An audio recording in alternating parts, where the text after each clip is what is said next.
예, 어쩌다 이제 또 퇴해가지고 배도 고프고 그렇지만 좀 말씀드리도록 하겠습니다.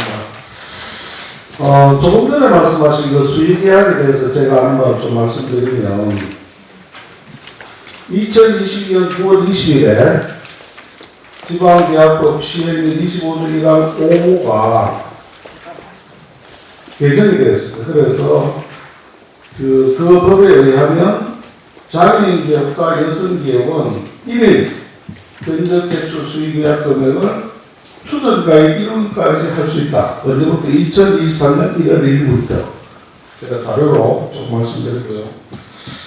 그 다음에 앞서서 선배 동료들께서 정말 많이 이 여성정책 개발원의 노력에 대해서 칭찬의 말씀, 격려의 말씀, 또 여성 기업에 대해서 하루 좀 말씀해 주셔서 저는 중복되지 않도록 하도록 하겠습니다. 우선 질문 좀 드리겠습니다. 여성정책 개발원이 설립된 목적을 본 의원은 여성정책을 개발하는 게 주된 목적이라고 이렇게 이해하고 있습니다. 맞습니까? 예, 맞습니다. 예, 그러면 우리 오늘 준비해 주신 주요 업무 보고 7페이지에 일례 변환을 제가 보면 원장님 외에 연구직 11분, 사무직 11분, 시설직 3분 주된 연구직 숫자가 좀 많아야 되는 거 아니에요? 지금 그랬습니다. 비율대로 그래야지 목적을 달성하는데 적합할 거라고 생각이 되고요. 그와 관련해서 제가 조금 말씀드리면 여기 우리 행감자로 보면 실제로도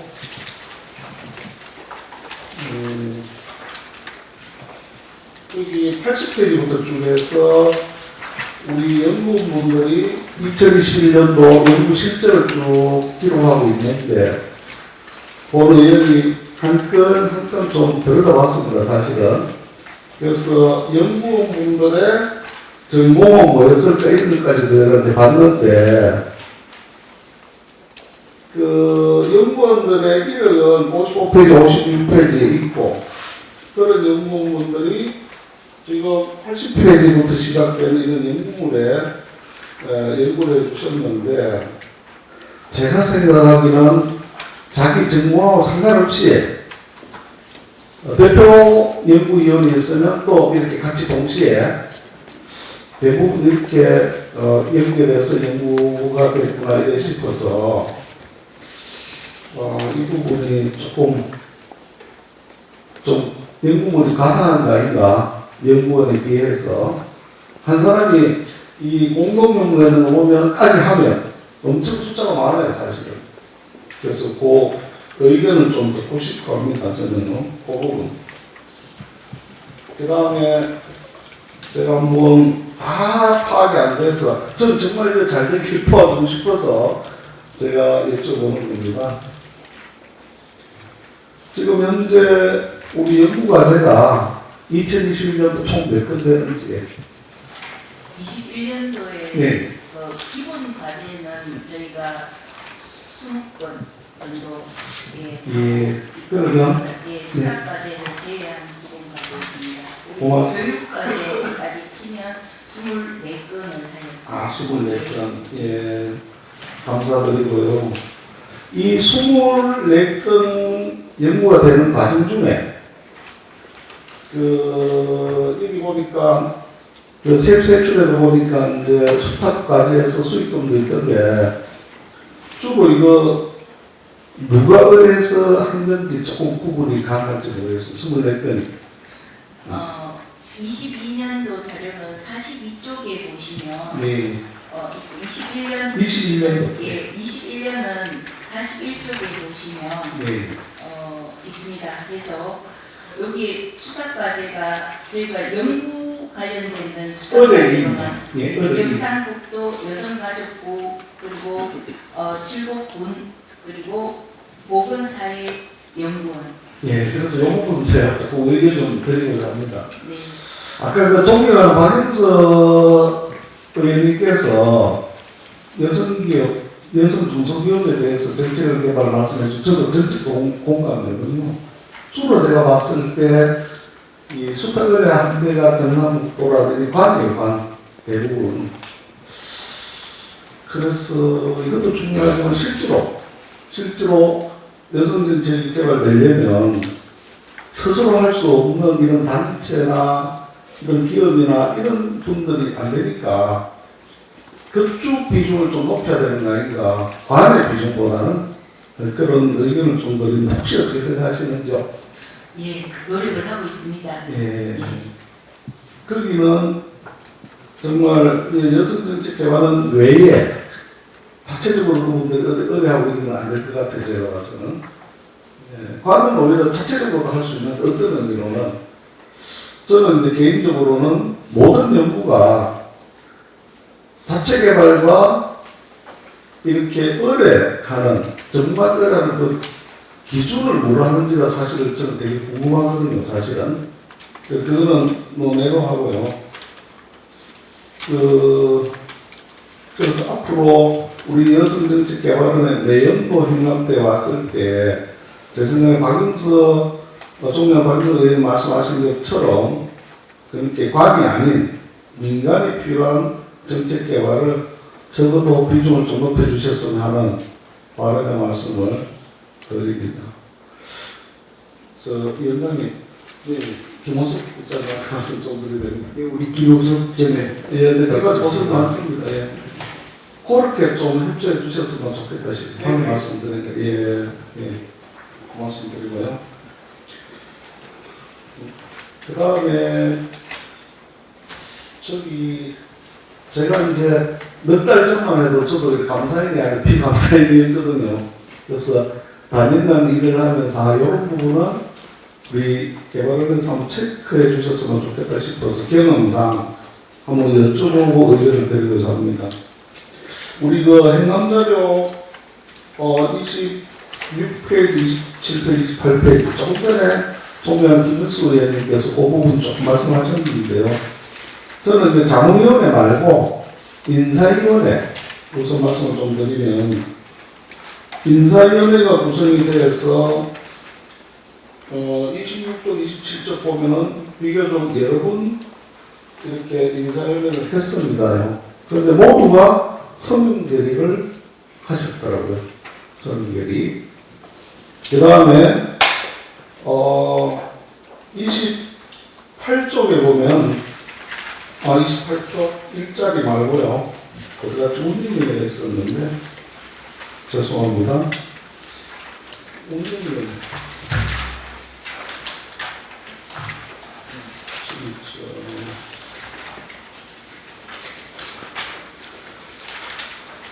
혹시 운영위원회가 좀 있습니까?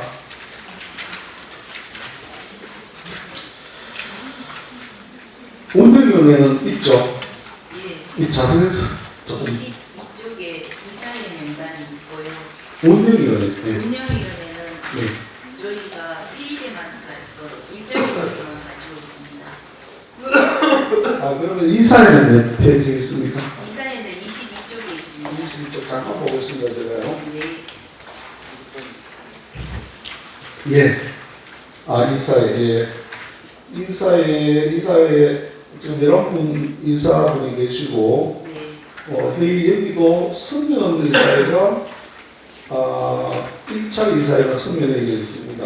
이 부분 이제 조금 의견을 드리고자 합니다. 이사회도 있고 자문회의도 있고 운영회의도 있는데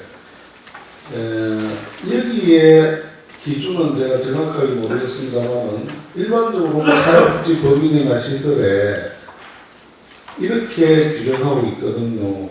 그 운영위원회에 대해서 그 이야기하고 있는 거 하면 분기별로 한 번 이상씩 해야 되고 그때는 반드시 대면회의를 하도록 서면에 불과하고 이 보건복지부의 지침입니다.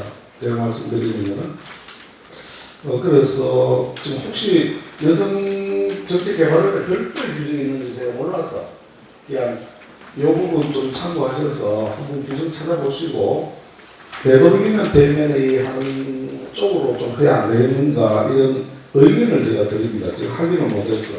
예, 아까 저희도 네. 다 대면 회의하는데 이제 코로나 시기여서 이렇게 서면이 조금 시작이 되었던 것 같습니다. 네, 네. 그래서 의견 드리고요. 그 다음에 그 57페이지 세액세출 사업별 집행 계획에 대해서 조금 제가 질문을 드리고자 합니다. 여기 보면 21회계 정도 1만 회계다 이렇게 기재하고 있는데 혹시 이 자료가 결산은 맞습니까? 21년은 결산했습니다. 맞습니까? 그러면 우리 기업의 기준 혹시 복식 부기합니까? 단식 부기합니까? 우리는요? 복식국이 그렇다면 네. 대면 차면이 대차면이 학교에 일치해야 될 거로 생각이 되는데 일단 수입의 개가 이게 단위가 1,000원이기 때문에 46억 8,246만 4천원 그에 반해서 대면에 집행액이 44억 5,311만 5천원 이래서 대체가 불일치하는데요. 이거는 대차 평균에 의해서 일치해야 되는 걸로 본의원은 생각합니다. 이게 결산서라면 꼭 한번 확인 좀 해주시길 바라고요. 네, 예, 알겠습니다. 해주시기 바라고. 그럼 이제 제가 자료 요청 하나만 드리겠습니다. 이게 결산서든 아니면 그냥 세입세출 총합표든 상관없이 우리 정책개발원의 합계장애시설표 그걸 굳이 제가 말씀드리는 이유는 재무사태 변동표라든지 이런 것들은 대부분 잔액 중심으로 있기 때문에 거래 전체 총량을 보기 위해서 대차별을 보려고 하는 거니까 2021년도 행정사고가자이기 때문에 2021년도 학계장학시상표나 부탁드려도 되겠죠? 네, 네. 결산서 제출하겠습니다. 네. 마지막으로 제가 하나 부탁 좀 드리려고 합니다.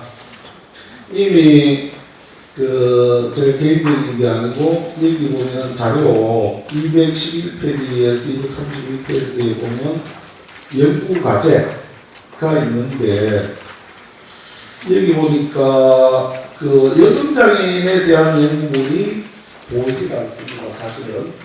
그러니까 우리 존경 박영수 의원님께서 여성 중소기업에 말씀하신 것처럼 여성장애인들은 사실 장애가 있어서 여러 가지 어려움이 있습니다. 사실은. 거기다 존경하는 학명강 의원님께서 여성의 어려움도 말씀해 주셨는데 플러스 여성이라는 어려움도 있어서 정말 이분들의 삶이 매우 어렵습니다. 그래서 그걸 해결하기 위해서 또 보다 나은 삶을 살 수 있도록 하기 위해서 정책 개발이 절실한데 현재 여성임에도 불구하고 그 과제가 안 보여서 꼭 좀 2022년도 뭐 다가갑니다만은 내년에는 꼭 좀 이렇게 연구 과제를 선정해 주시기 부탁드립니다.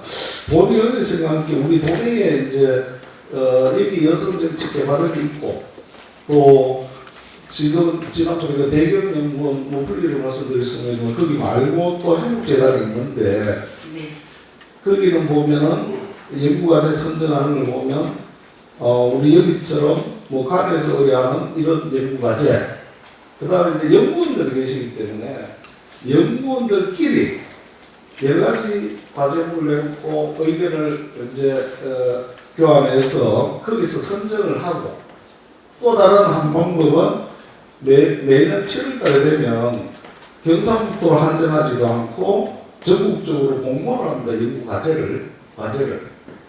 그래 하면은 아까 말씀드린 우리 여성정책개발원도 좀 여성 중소기업의 그런 과제가 들어갔었지 않겠나 싶습니다. 공모도 한번 제가 제안을 드려보면서 정말 시간은 갔지만 우리 여성정책개발원이 제가 딱 보니까 다른 데하고 좀 다르게 공부하면 원장님을 중심으로 해서 딱 쳐다보면은 딱 원팀 같은 느낌이 딱 들어요. 그래서 감사의 말씀드립니다. 이상입니다.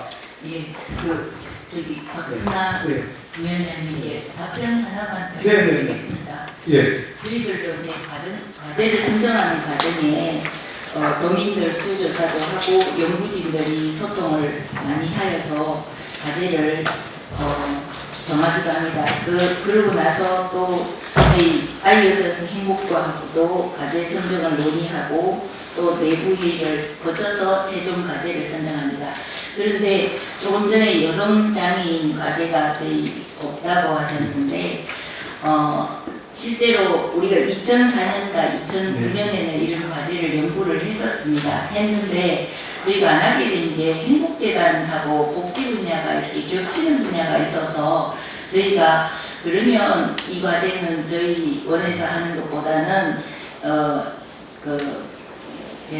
행복재단에서 하는 게 맞겠다라고 했고 해서 이제 오늘 위원장님 말씀을 받들어서 저희가 고민을 많이 해보고 있습니다. 해서 복지정책으로 가는 방향보다는 저희가 하고 있는 이 성인지적 관점에서 여성 장애인들의 특성에 맞는 이런 정책을 저희가 한번 고민해 보도록 하겠습니다.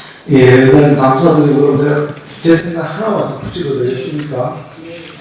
사실 장애정책 개발하기 너무 어렵습니다. 왜냐하면 여성장애인을 해도 유형이 이미 시행령에 있는 15가지가 있고 장애 정도가 또 과거 기준으로 하면 6등급까지 또 다르고 이래서 너무 복잡한데 그리고 세계 주기별로 보면 아동도 있고 여성 중에는 어른도 있고 이런데 이럴 때는 제가 봐서는 보건복지부가 3년마다 한 번 자기 실태조사를 하거든요. 거기서 나오는 거 1번이 뭔가 하면 장애라는 개념 정의 자체가 신체적, 정신적 장애 때문에 기능이 결여되어 있거든요. 그래서 건강에 대한 요구가 크고 두 번째 큰 게 직업입니다. 직업. 그래서 오는 뭔가 그래도 이렇게 큰 거부터 빈도수가 높은 거부터 접근하면 어떨까 싶어서 참고로 말씀드리겠습니다. 예, 그렇게 하겠습니다.